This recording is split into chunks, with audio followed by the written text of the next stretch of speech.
ሰላም እንዴት ከረማችሁ? ልጅ ሰላም ናችሁ? እንዴት ናችሁ? ሰሞኑን ጥሩ ሁኔታ ላይ ነበርኩም። በጣም ብዙ ህይወት ፈተናዎች ገጥሞኛል።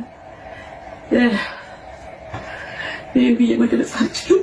ምናልባት ሊያሰናብቱኝ ይሆናል ብዬ አሰብኩና ነፍሴ በጣም ተጨነቀ። በጣም ተጨነቅኩ። እናቴ አባታኝ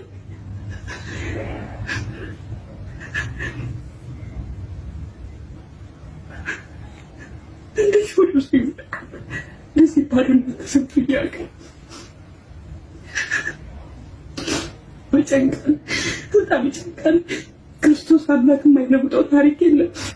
ታሪክ ይለውጣል። ይህን ታሪክ ለውጠው በህይወት ያቆየኝ አምላክ አሁንም ታሪክ ይለውጣል ብዬ አምናለሁ። ተስፋዎች እናተናችሁ ማለት በቃ አልቻልኩም። ጉልበቴ ራደ፣ አቅሜ ራደ። በቃ ጥንካሬ ጠፋ። ሰውነቴ በጣም ይቀጠቅጥብኝ። መቆም መቀመጥ ሁሉ አቃተኝ። አላውቅም ምን ማድረግ እንዳለብኝ ባርክ